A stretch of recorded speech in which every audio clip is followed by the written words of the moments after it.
Today I have with me a social media figure who has a habit of going multi-viral on all his social media platforms.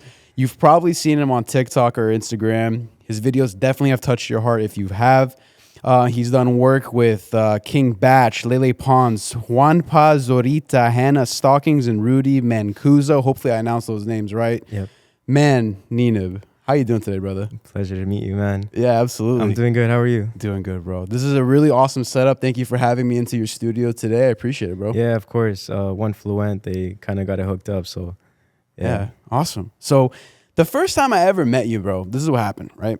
Mm-hmm. I'm at a conference, okay? Assyrian Youth Conference. Right. We're in Chicago. And Right. all of a sudden, everyone's talking about this video of a whole bunch of people, about 300 of them, are walking with bananas to their heads. Everyone's in suits. It's all dudes. They're all walking Right, around. Everyone's crying, cracking up about this video. And I'm like, what the heck is this? Who did this video? How could they orchestrate this thing? Yeah, And then my brother's like, oh, that's Neenib. And I'm like, who the heck is Neenib?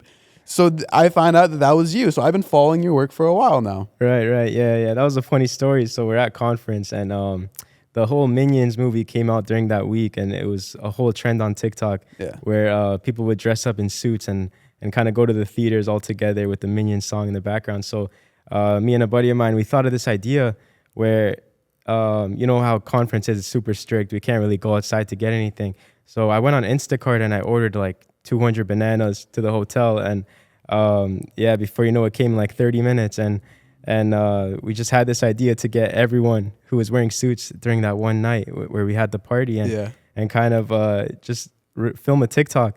And it was awesome. Everyone was pretty much down, and it was hard getting them all into it. You know, we'd have a group of people, then they would leave, and new people would come. Yeah, I was gonna say, how did you orchestrate that? It was really hard. Yeah, a buddy of mine helped as well, and so I was kind of running around, grabbing people, trying to make sure they wouldn't leave, and it was completely hard. But it ended up working out, and we had to just take one shot at it, and it blew up on TikTok, and the Minions commented on it. So, I saw that, yeah. Yeah, it was pretty awesome. It was a funny video for sure. All right, so before we get into the social media side of things, because you are killing it on social media, man. You're doing amazing things, and I want to touch base on that, obviously. But first, before we get into that, let's figure out who Neenib is, right?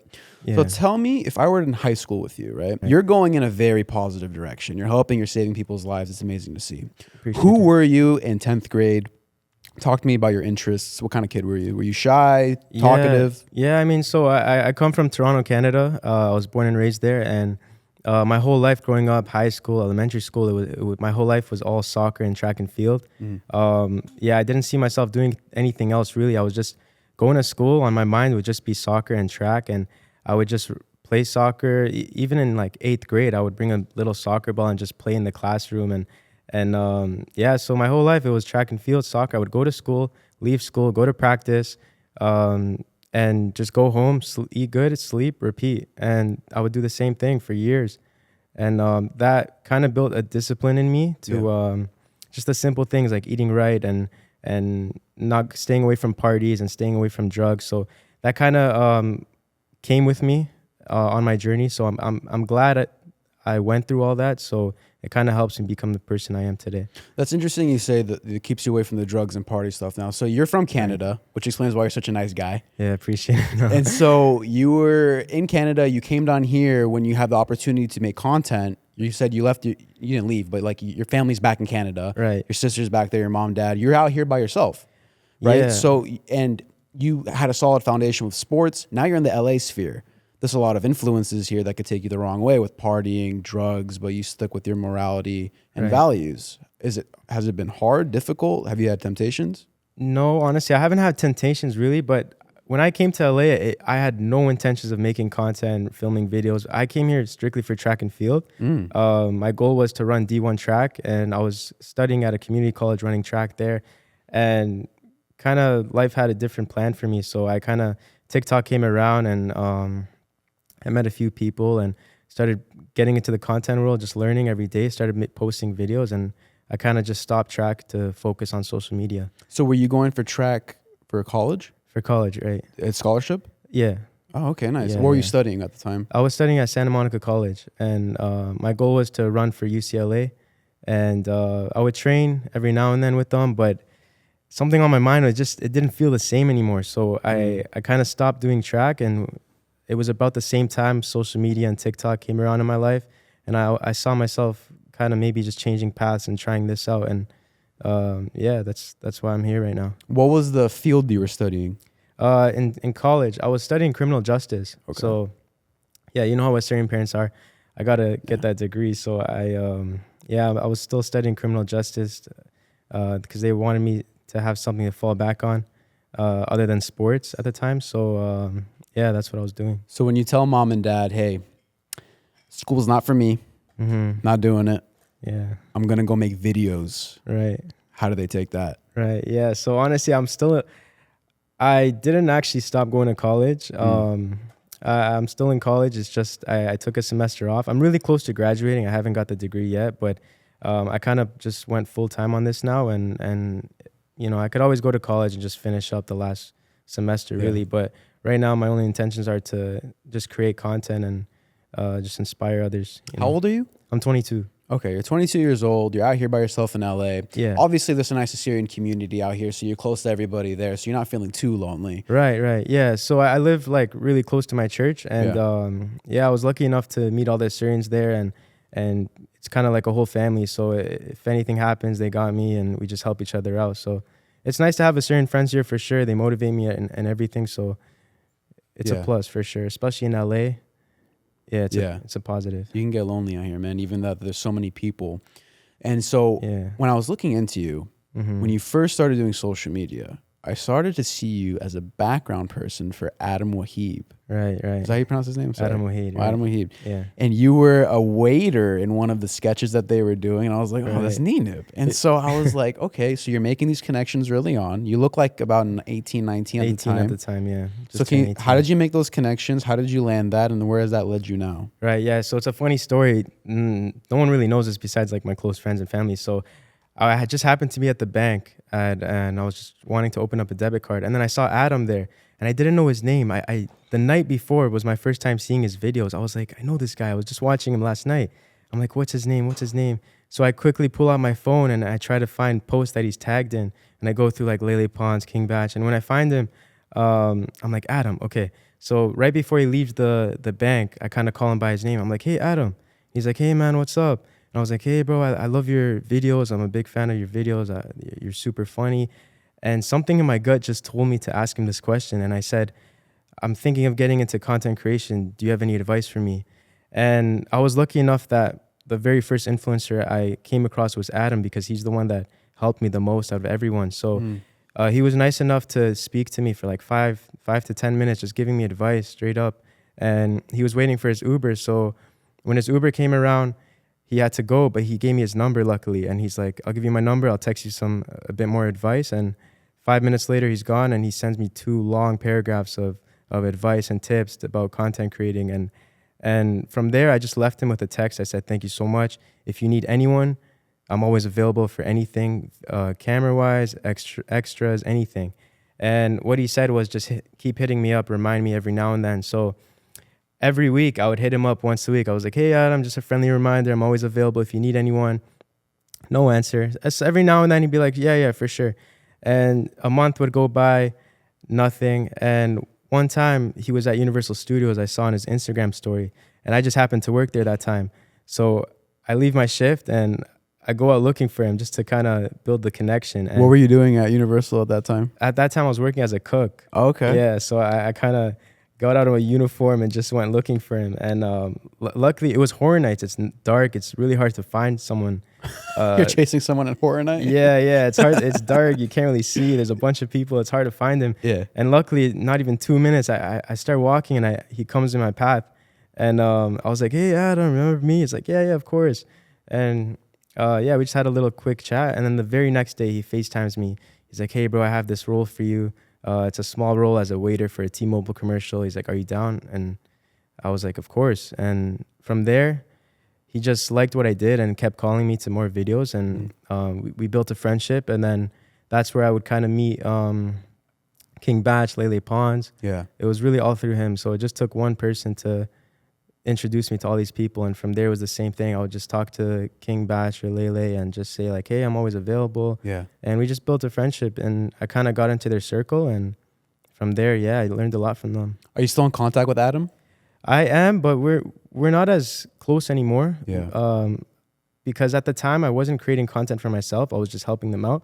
And then I kind of took my own path and started creating my own content, and TikTok came around. So I had to, we kind of left paths, but definitely sometimes I run into him and we're super cool and everything. That's awesome, man. That's awesome. He didn't even take a chance on you. He just gave you an opportunity. Right, yeah. And then also he didn't just say, yeah, kid, whatever. He actually followed up on it. Yeah, I was just an 18-year-old. I didn't know anything about social media. Yeah. He gave me my first chance and I took it. And I learned almost everything I do now. It's natural, but it all came from Adam's tips and stuff. Like whether it comes with emails, management, editing, I learned everything through Adam. So he's been like a big mentor for me. Yeah. And yeah, he's helped a lot for sure. So let's go into it. I was going to wait till a little later to go into that, but you said mentorship, right? So now you're in the sphere of the King Bash, Lele Pons, Rudy. Right. Who out of those names sticks out to you the most where you're like, if I need anything, I can go to them. If something happens, they have good advice for me. And who's been there like watching over your shoulder, giving you direction? Right. Definitely Adam. Yeah. For sure.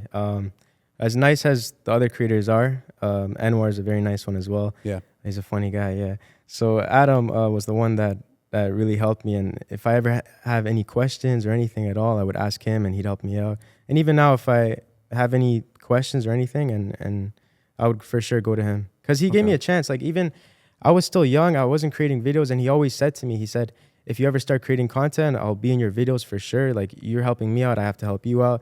And not many creators are like that out here. So yeah, he was awesome. He was amazing, yeah. Because this is very interesting to me. Right. When you first started off on TikTok, you had one of the most viewed TikToks ever. Right. You used to be a menace to society. This is what blows my mind. You used to run around LA pretending to shave people's heads. Right. They would throw shit at you. They would throw their food at you and be like, dude, what are you doing? You're messing with my girlfriend, my boyfriend, whatever. And you would run away and you blew up on TikTok. Right.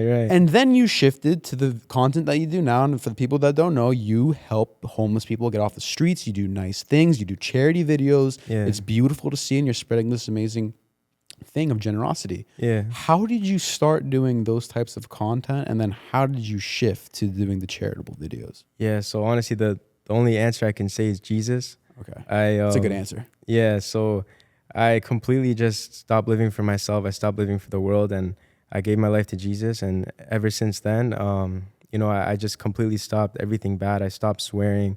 I stopped listening to rap music. I stopped giving into my desires. Just simple things. I stopped getting mad so easily. Why? And What was the thing that turned you off or like turned you on to that lifestyle? Yeah. So it was I think after COVID happened, I stopped posting for a while on social media. It was like almost 2 years I haven't posted a video. And it was a weird transition. Like everything was changing and I couldn't make videos with people in public. And I was kind of just wasn't sure what to do at that point. I was thinking about getting into acting, doing social media, soccer. I wasn't really sure what I wanted to do. So I was in Canada and just to go see family a bit, see for some friends. And that's when I got closer to God. I started praying more and just asking him like, God, like, I just got down on my knees and I started praying to God. I said, God, like, can you please help me? Like, I want to know what I should be doing. I just asked him and he kind of just put this vision in my head where I can get back on TikTok, get back on social media. Because at the time I didn't want to post. I didn't think I would be posting on TikTok again. And did you have a big following at that point? I did. Luckily, I built my followers through like comedy videos. So I was lucky enough to have that account. It was just chilling there.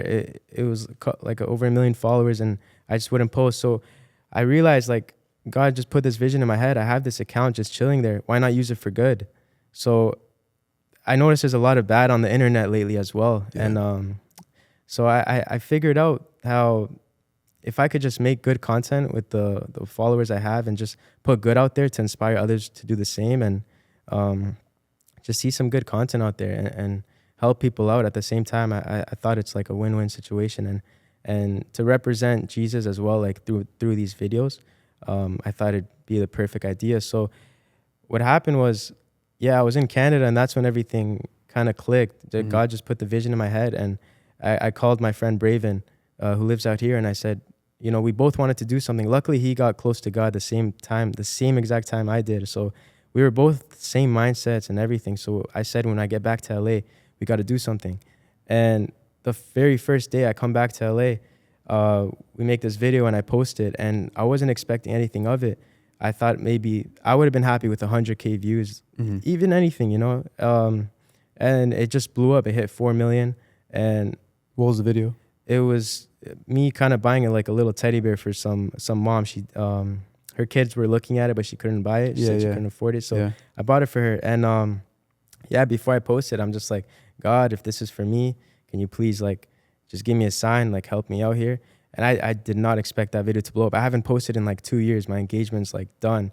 And so I posted that video, and the very first video back, it hits like 4 million. And I'm like, you know, it was truly all God at that point. Yeah, that's for sure a sign, man. Yeah. That's for sure. There's people out there who post every single day, Right. spend hours on content, and then they get nowhere. Right. You, that one Hail Mary and it goes somewhere. Yeah, it was like a Hail Mary, really. And at that moment, I kind of just figured that if I keep doing this, I could just learn or try different things and help people out in a different way. It doesn't just have to be like buying, you know, teddy bears and stuff. I could like start GoFundMes and things like that. And that's what you did. Yeah. We can talk about the most recent video that you did. Can you talk about that? Right. Penelope. Yeah, that's a crazy story. So it was Mother's Day, and it was a weekend. Me and Braven, we always go out on weekends and shoot our videos. So the whole video I had in mind is we got to find a mother who's working, and a mother who's working on Mother's Day, it's almost like an essential worker working on Christmas.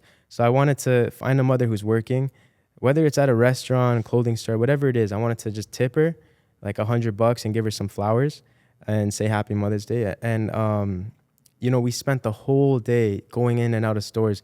We probably went around like 15 plus stores. We couldn't find anyone. It was just guys working there and younger girls. So, we just kept going. And then usually our rule is whenever sun goes down, we just call it for the day and just go home. So sun went down. We didn't find anyone. And when I got home, it just felt like God was telling me, like, there's someone out there. Like, you have to go help them. And I got on my electric scooter, and I just started going. Like, I just started driving around LA looking for someone. And I came across a couple stores. I didn't find any mother working there. And the whole day I've been looking for someone. I finally get going to this one food place, and I see a mother working there. And for some reason, it just didn't sit right on me. It just, like, I'm looking there, I'm just standing there, and I'm thinking, I'm like, God's telling, like, this isn't the girl. This isn't the mom. And I just knew there was someone else out there. It's like the Holy Spirit was guiding me. And so I leave the store. Like, you can imagine, the whole day I've been looking for someone. And the one time I find the mom, I say no. And after that, I leave. And up comes, not even 2 minutes later, I just keep going, driving away from home. And I see Penelope. And I'm like, that's the girl. That's the one God's been, like, guiding me to. And how do you know? It's just a feeling. Like, it's hard to explain. Like, every time I do these videos, I ask God, like, can you please lead me to the right people? And it's weird. It's like it's a feeling in your heart. You just know that God is trying to lead you to the right person. And sometimes I learned that whenever something doesn't go right, it could be the best thing, because there's something better coming right after. It's happened so many times filming these videos. It's insane. And amen. Yeah. And so when I saw her, I didn't know anything of her. I just, I have the hidden camera. I go up to her and I start talking to her. I'm like, hey, it's Mother's Day. What are you doing out here so late? And she ended up telling me that she's been experiencing homelessness, and she lost her job working as an Uber driver because she got in a car accident, and they're independent contractors, so they're self-employed. They don't really, the insurance is not really the best. So, life kind of hit her hard. And I caught the story, and when I kind of gave her the $100 and the flowers, she just started bawling her eyes out. And she was never married either, so she didn't have any kids to help her out or anything like that. So, and she stayed by an In-N-Out. That's where she would kind of try to raise money for herself. And the reason she stayed there, she said that the employees at In-N-Out who work there, if they hear her scream, because she gets attacked by other homeless people sometimes. She said if they hear her scream, they know her, so that the employees come out to help her. Wow. And it's happened before, yeah. Right. So I shared her story online, and almost 1 million people saw it. I think it's at like 900K right now. And I would have been happy to raise like $3,000 for, anything. Yeah. I'm thankful for it. And Yeah, it's a crazy story. Everyone really felt for her, and we raised over 25,000 for her through one GoFundMe. There you go, man. Yeah. God bless. Yeah, so That's amazing. See, that's the thing with social media, right? People say there's a lot of bad stuff out there, and I completely agree. And then it's completely up to you and how you use it, and you're Right. using it for good. Right, appreciate it. Yeah. Yeah, that's how I see it, really. I can easily be making comedy videos and stuff like that, but it doesn't sit right on me. I kind of grew up as a person ever since I got closer to God. So the only content I see myself making is kind of this fun content, making people smile, making them happy. Just, just living happy, being optimistic, and inspire others, make them happy. And just the goal is to help as many people as I can, really. So I'm going to give you a hard time right now. Right. I'm gonna push back. Okay. Okay. Usually, when you do a good thing for a person, what do they say? Don't ever show it off on social media. You're just doing it because you want to show people blah, blah, blah, Right. how much money you have, or you're doing this. You're just recording yourself giving a couple dollars to a homeless person. Right. When me and my brother were little kids, Mm-hmm. anytime there was a homeless person on the street, Mm-hmm. my dad would always give him $20, $50 bill. Nice. So we learned from a very young age, right? That's good. I would be driving with some people, and they would have change on their dashboard or whatever. And when we stopped at a highway, they would take their change and throw it in their glove compartment or something, and they'd be like, I don't want them begging me for money. And I'd be like, bro, roll down your window. I'm like, give them this $10 bill, whatever. Yeah. I'm not saying that because I'm a great person. I'm saying that because that's the values and principles my dad put in me and my brother. Right. Then social media comes around, Mm-hmm. right? Social media didn't exist like it does today when I was a kid. Maybe when sure. I was around 13, 14, that's when it popped off. All of a sudden, you have a wave of people in the 2016 to now era where people are just, like I said before, handing out money, doing things, fundraising, just to get clout in a really weird way. Yeah. Why is it okay for you to do it and not be judged? Right. Well, thing is, like, ever since I got closer to God, I know some people say, oh, you should do this without recording and without filming. But Yeah. I just see social media and how negative it's been lately, how bad it is. Like, you'll see girls just showing, dancing their butt off, and they'll be getting praised for it. Mm-hmm. But when you help people out and use your platform for good and like start GoFundMe's, people will like say, oh, he's just doing it for views. Right. Isn't that insane? It's crazy. Yeah. Yeah. So, yeah, honestly, the meaning for me to do all these videos is really Jesus and just putting out good there. And just the fact that I know that I can wake up and maybe possibly change someone's life just by filming one video is like insane to me. So I would rather be doing that than just making comedy videos and living for myself and just showing off whatever content I'm doing. So, yeah, that's the number one thing for me, really. It's just to inspire others to do well. And especially in LA, there's not much kindness. Like, whenever I do something, they're like so shocked. Like, yeah, right. it's like, what? Because everyone out here, not talking shit on LA, but this is just what I've observed. It's you're for yourself. Right. It's very for yourself. Right. Yeah. Like there's so many times like I'll walk in somewhere and I'll hold the door for someone. No one will say thank you or anything, or they won't hold the door for anyone. You know, it's kind of just the little things like that. And if I could just put some good content out there, and a lot of it does reach to the people in LA, which is good. And it inspires others to do the same. So it's like a whole chain almost. Like, I got a comment on one of my videos. I have this like restaurant series where I pay for like random people at restaurants. So someone commented, one of the top comments was like, I did this the other day, like, because of you. I saw your video and everything. So it's like a chain. It's like a kindness chain. If you do one thing, you might inspire others to do the same, and they do it. So I love that. Yeah. I didn't ask that question to be rude to you. I'm asking that question because I'm on your side and I want you to defend it because I agree with you. For sure. I'll reference Patrick Bedave one more time. He posted a tab that he did like $1,000 tip one time, right? Right. And people were commenting, well, if you're doing this, you shouldn't post it, like how you were saying. Right. And you should just do it out of the kindness of your heart, do it privately. Right. The reason he posted it is because of the intent behind the post. It's not to show off how much money or how much of a good person you are. It's to put good out there into the world. It's the intention completely behind it. And I think people know people know right away what you're looking for. If you have a reputation of a person always trying to scheme and get ahead in life and doing it in a negative way, right? Right. They're going to know you're posting just to get attention. But when you do this for a living and your message is constant positivity, positivity, positivity, and then you post that in the world, Right. it's a very necessary message for people to hear nowadays, because we lost that generosity in the society, bro. Like how you're saying, there's some people that don't even open doors for each other anymore and say thank you. You're right. Right? So when you see you raising thousands of dollars and people are saying, oh, you're clout chasing, right? Yeah. I have a hard time believing that those people are even real sometimes. Yeah. I feel like they're bots in the comment section. It's like, there's no way you can believe that, because even if they do believe that, then they don't know you, and that's perfectly fine. But your intent behind the posts influences other people to do good in the world, and that's all that matters. It's the intent. Right. Yeah, and people who know you know the intent. Yeah. No, for sure. I agree with you. And sometimes it's not even just that. It's people who watch the video.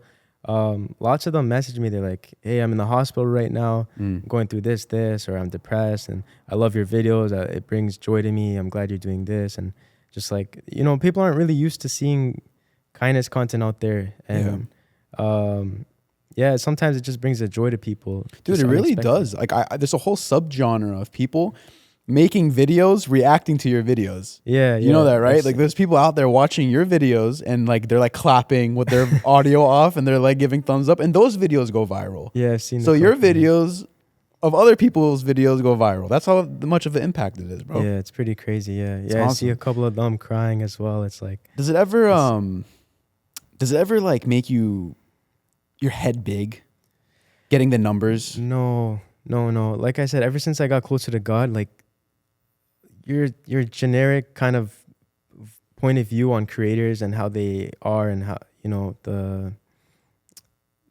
kind of mindset they have is I never look at the numbers like that. When I was younger and I'd make these comedy videos, I'd get disappointed when like a video wouldn't do well when I thought it'd do well and things like that. That's like one of the worst things you could do. But ever since I got closer to God, the reason I don't focus on the numbers or views, what I focus on is doing the good deed, helping this person. And if it does well on social media, it does well, great. If not, we still did a good deed, and that's all that matters. So I'll just upload a video. I don't really look back at how it does. If it does good. Even if it gets one view, like, it doesn't matter, because we just helped someone today because of this. So, it's the numbers I don't really focus on that. I just focus on doing the deed, and everything else comes along with it. So, I mean, you kind of answered the question that I was about to ask you. So we talked about how all the positive ways social media has affected you. Your network increased. You got associated with people with the big followings. Because of that, it also helps you push your content further to help other people. So in a lot of ways, social media is good for you. Right. How is social media bad for Neenib? To be honest, I know a lot of creators go through some mental health issues and things like that. It's very common for creators to kind of go through these things as a creator, because you have such a high sometimes. And when you go anything lower than that, you're held at a certain expectation by a lot of people. And if you don't meet that expectation, it kind of gets to your head.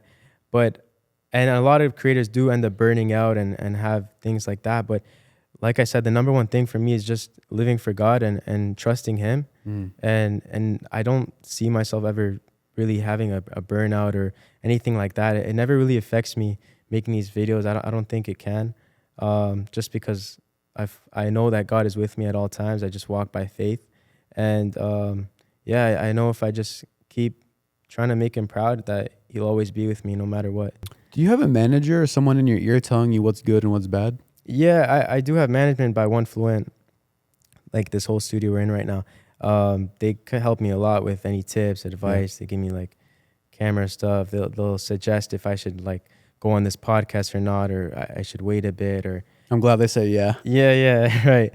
Yeah, so they do help a lot with anything in terms of that. So that's good. So what's your ultimate goal? I mean, you answered it, right? You said that you want to help people even if it's one person. But really, what's the ultimate goal? Like I told you behind camera what my goal is in the next few years with Lazy Intellectuals, the type of content that I want to create, right? For sure. With you involved in it, right? With those other people. Yeah. What's your version of that? Yeah, so my ultimate goal is just wake up every single day knowing that I can help someone and just continue to do that. Just raise as much money as I can. Just give it all away to people who need it, and just really grow a following as well, because that helps me to be able to raise that money so I can help people out. So it's just some goals, maybe hit 100K on YouTube, hit 2 mil on TikTok, and just keep growing and you know, just helping people out. I realized that at a certain point, I wanted to just raise a bunch of money and just give it all away to people. But I realized that would have been hard. Like, I just have to become rich first and then do that. But I realized it's not that hard because I have like very caring followers where whenever they see a story, they kind of come all together and donate this money. So I'm like giving away thousands of dollars that's raised by the followers and people who see the video. And so I realize it's easier than most people think. It's just, I mean, you have millions of followers across all platforms, right? If a percentage of them just give $1, right, you're doing good. Right, yeah. You're doing good. Yeah. So are you going to stay on the path of social media, or are you planning on doing something else? Because I mean, social media is dominating right now, but like you're like the Mr. Beast of TikTok. On a smaller scale, right? Like he's dominant on YouTube. Much smaller scale. But you're up there still. Yeah. But you're like the Mr. Beast of TikTok. That's your literal content is just to give money away and to make people's lives happier. Right. Have you gotten that comparison before? Yeah. The guys at church make a couple of jokes about that. I'm not joking though. I'm serious. You are literally like our Mr. Beast. Yeah. No, we'll see. I would love to collab with him one day, but that's the goal. And the difference is, I think Mr. Beast uses his own money. But me, I'm kind of just making a post, raising money from a bunch of people, crowdfunding, and then giving that money away. So it's a little different, but both ways are helping people. So it's amazing. Yeah. So was there a video? It sounded like you used to go out, you would ride on your scooter, you would look for people, you would try to find them. Sometimes it doesn't work. By sunset, you go back, right? Like how you said. Are there videos that you recorded where you were like, I'm not proud of this, I don't like this, let's not post it? No, nothing like that has happened. Sometimes we do get some shots we don't end up posting, whether it's maybe they don't want to be on camera, which is okay. We did a good deed. Who cares, you know? Yeah. And sometimes it's just we're not recording that time or something. There was one interesting story where we were at 99-cent store paying for people's groceries, and this huge guy looked really intimidating. I was like, I don't know if I should, because the whole thing was I trick him into acting like I work there and I'm fixing the credit card machine, but I pay for his things. And he had his daughter with him. So I ended up doing it. And he came out the store and he was so nice. He was so relieved. He's like, hey, man, thank you so much. Like, you don't know how much this means to me. I was going through this. And we didn't catch it on camera, which is okay. But the reason I'm saying this is because his daughter, me and Braven were just talking by the car after they left. And then they come back a couple of minutes later with a huge box of donuts, and his daughter had drawn like a drawing of me and said like, thank you for this kindness. That's and things so like nice. That. Yeah. So she said she wants to pass it forward. So it's just like that. You do kind of one kind deed and people continue to pay it forward. You still have the photo? I do have the photo. That's awesome. With them. Yeah. That's awesome. I'll show you later. Yeah. Yeah, please. So like I mentioned before with King Batch, Lele Pons, they still make like the influencer videos, right? Right. Are you done with that completely? Yeah. So I worked with them for maybe 2 years, I feel like. Yeah. And learned a lot. They're very thankful for them, especially Adam. And yeah, I am done with them right now. So I kind of just parted ways to make my own content, because when I was working with them, it was kind of like a 24/7 thing. I would wake up 6 a.m. I'd come back home at like 1, 2 a.m. Yeah. If I'm lucky. And it was just the whole day I was like helping them out. I didn't really have time to make my own videos. So I realized the only way if I want to grow is to leave that group. So I kind of parted ways with them and started making my own content. And luckily it went well on TikTok, and TikTok came around at the perfect timing. So I just started posting and just like that, it just kind of changed my life just from TikTok. So let's say there's another young Neenib out there watching you right now, right? Right. He wants to get into this. Yeah. He doesn't know how. He doesn't know how to leverage his community. He doesn't have that many friends. He might not have the influence, whatever. Yeah. What are you telling this kid that he comes up to you and he's like, hey, man, I want to start doing what you're doing? I wouldn't believe it, because when I was younger, if you ask anyone from high school, like, Neenib's going to be a content creator, he's going to make YouTube videos, they'd think you're nuts. Like, they wouldn't believe you. I wouldn't even believe myself, because like I said, growing up, I wasn't a shy kid, but I wasn't the most talkative either. And I was just focused on sports strictly. And to think that I'd come to LA and start making videos, especially with strangers and just speaking, I wasn't even that comfortable speaking to people older than me. Like, I had like horrible eye contact as well. I'd be looking down when I'm speaking to people.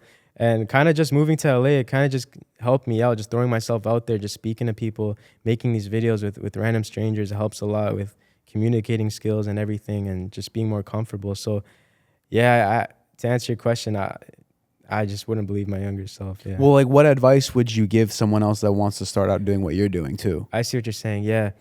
Creator wise. So it's not just kindness content. If you want to become a creator, I'd say just start posting out there, because we live in a world where billions and billions of people are on their phones scrolling and scrolling. Even when you're at the gym in between sets, right when they're done, they're scrolling on their phone, before bed scrolling, in class scrolling. And especially now with Facebook Reels, Instagram Reels, TikTok, it's all short form content. Twitter's coming out with some Reels. And yeah, so everyone's on their phone. So if you could just gain a small community and just start making videos about anything, there's a community for everything, literally, especially on TikTok. Just like you with podcasts, there's a community for books, for art. Yeah. And I would just say start posting. Just try it out. Don't take it too serious. Post content and don't worry about the views too much, because it's not likely to get like your very first video blown up. You have to stay consistent, and if you just keep posting, before you know it, you're bound to have one video do well. So Yeah. You just learn as you go. Just post, not worry about what people think. Just do your thing. And yeah, I think a lot of people have trouble taking the first step. They're just a little shy. Maybe what their friends think, because they don't get views or this, that. But if you can just like pass that first step and start posting, you'd be surprised how far you can go with social media. I've actually noticed that people don't really care if your videos do bad. Right. No one really talks bad.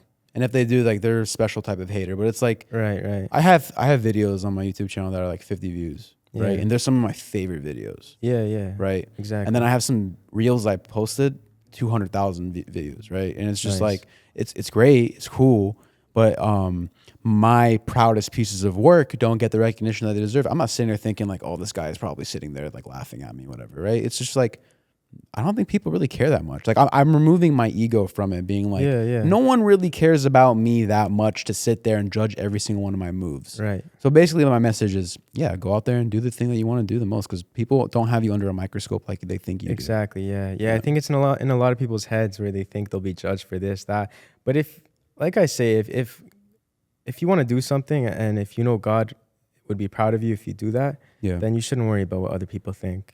I noticed a commonality with you and other successful people I've interviewed. Yeah. For example, Benil Dariush, Right. the UFC fighter. Right. He said that he looked left, he looked right, he couldn't see any answers, so he looked up. That hit me like a ton of bricks. Yeah, that's nice. I always think about that quote every day. I listen to messages from George Janko. I'm trying to name all the Assyrians in our community, right? Yeah. There's one commonality between you and all of them. You guys are successful because you put God first. And you're making it, you're climbing the ladders, you're making it to the highest levels. Yeah. People always ask, like, what's the secret to success? How do I become successful? Right. You're telling it. Yeah. It's literally like you're giving the sauce. It is putting God first in everything you do, not just your career. If it's in a relationship, if whatever you want to pursue, before you pursue that thing, I would say make sure God would be proud of that. If God is okay with whatever you want to pursue, then go 100% all in. Right. And always remember God is with you when you're doing it. Always pray, ask God for it to happen, ask him to help you, and you'd be so surprised how much he can help you. Like, almost all of these videos I'm doing, there's so many things that happen that are not coincidences, that are just insane to believe. Like, even one night I was just praying, and I was on my knees just praying to God. I was like, God, and I at this point I'm still like very close to God. I still believe. It was pretty recent too. I'm just like, God, can you just please give me a sign or something that like I'm going on the right path, just like some assurance. And just a couple hours later, I don't hear nothing from him. And then just a couple hours later, Braven comes to pick me up so we can start doing these videos. Is he your videographer? Yeah, so Braven, he's more than just a videographer, to be honest. He's like a brother to me. Okay. And a lot of the amazing ideas are brought by him. And he does help me a lot. He brings out the best in me as well. And he's just like my twin. He's both close to God, and we work hard. We just go to the gym, make videos, and yeah. So he's a big like influence to me as well. He's older than me. He always makes sure that I'm on the right track. He doesn't get a lot of credit, of course, but I would love for like people to know like how much he truly does behind these videos. Like, without him, these videos wouldn't be possible.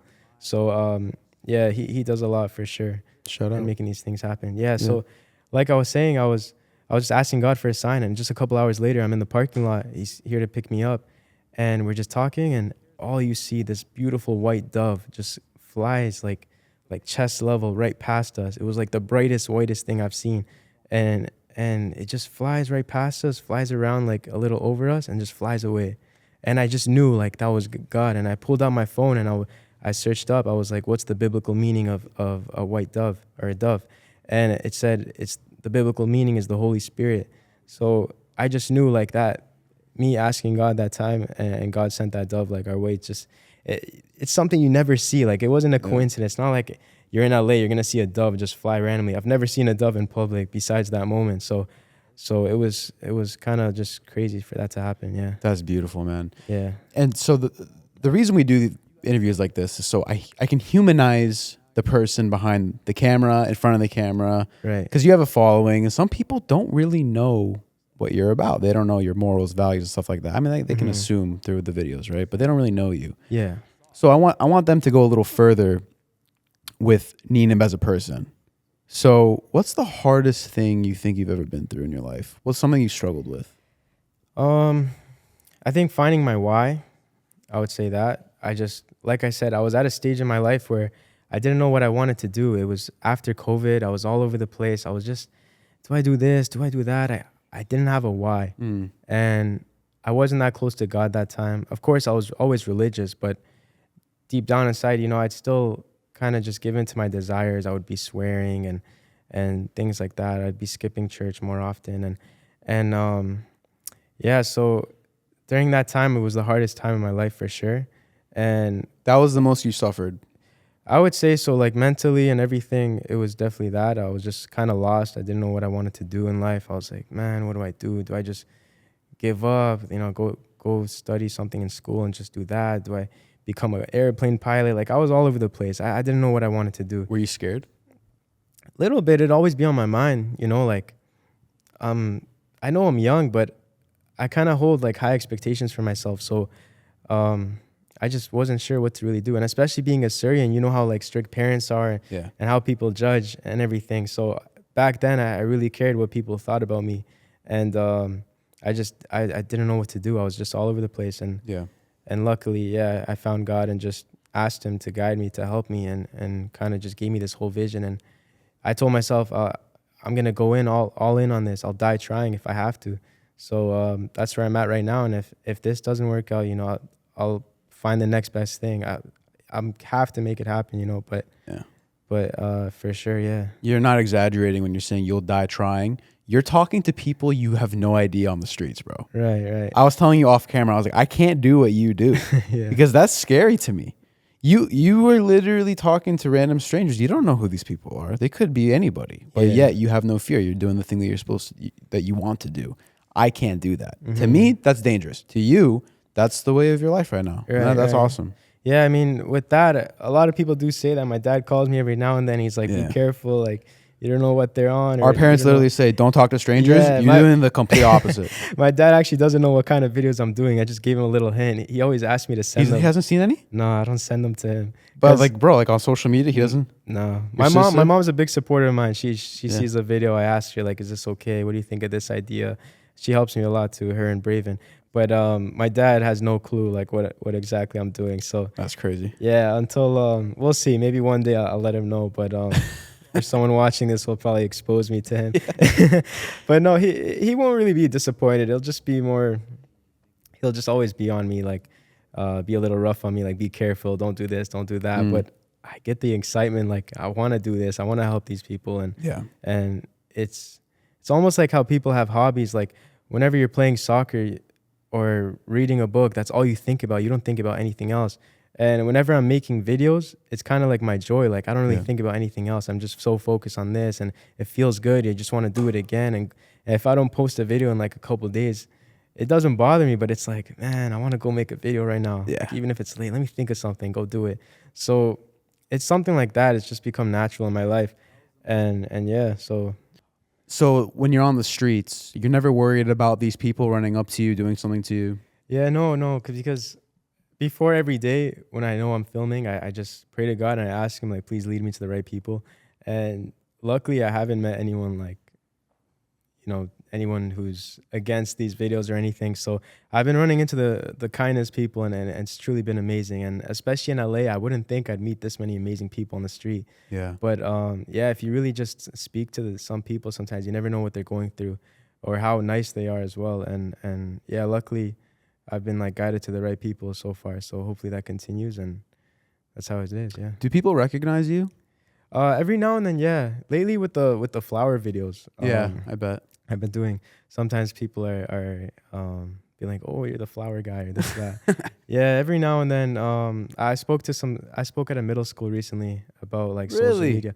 Yeah, so I spoke to a middle school in LA and about like social media and the pros and cons of it and everything. And one of the girls there was like, she's been following me ever since like it was just first coming up on TikTok, and it kind of blew my mind. I was like, wow, I don't know, I didn't expect that, and she was awesome. Like she was. It's like she was starstruck, but I was like, Dude, it's human. It's okay. That's like, blowing my mind. You did a speaking event. That's awesome. yeah. I usually do that like once a year. Just speak to. Are you volunteering or are they reaching out to you? They reach out to me, but it's like I don't get paid for it. I just do it just to kind of influence the kids, can influence them in a better way and just help them out maybe. So, couple things and we'll wrap up. Right. We're both Assyrian. Yeah. I gotta bring this up every time I talk to an Assyrian. For sure.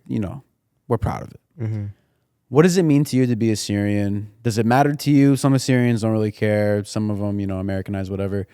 Cool. That's fine. Yeah. For you, what does it mean to you? No, it's everything to me. Yeah. I never really realized how rare it is to become Assyrian. There's only 4 million of us in the world. Right. Yeah, when I was younger, people would tell me all these facts. Like, okay, yeah. It just go in through one year, out through the other. I didn't really understand. I was young. And just until a couple of years ago, I realized like how awesome it is being Assyrian and how rare it is, and like the amazing history we have, and even how like Jesus spoke like our language, the old version of Assyrian, and so that's amazing. And I have this like crazy vision as well, like through these videos I hope to like really grow, and someone told me how you could own like a small part in America, like a very small city. So I want to do that and make that like little Assyria where all our like traditions can go in there and people come and visit and live there and just like have a little sort of thing, just like little Italy. It already exists. It's called Modesto, California. Modesto, right. No, but that'd be awesome. Having a place called Assyria in America would be amazing. Yeah. So I heard it's possible, and ever since then, it's kind of been on the back of my mind. I just hope I could keep growing and one day just bring that up and figure how I can do that. I don't know how exactly yet, but someone said it's possible, so I have to try. Yeah. Yeah. Hey, bro. Thank you for making the time. Yeah, of course, brother.